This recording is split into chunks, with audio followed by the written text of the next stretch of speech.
To create a Google document, I went to my Gmail account. In the top right corner, there is a button that has a different selection of apps. I clicked the document button. In this, there is a choice to either create a new document or go to a past document.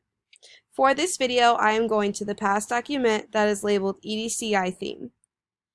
In this document, I chose to write about what the theme I chose was and why I chose the theme. I explained my goals and my reasonings for choosing the theme as well.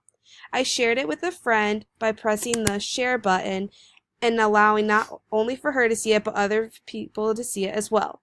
I typed in her email in this box and then I sent it to her, and she was able to edit and make comments.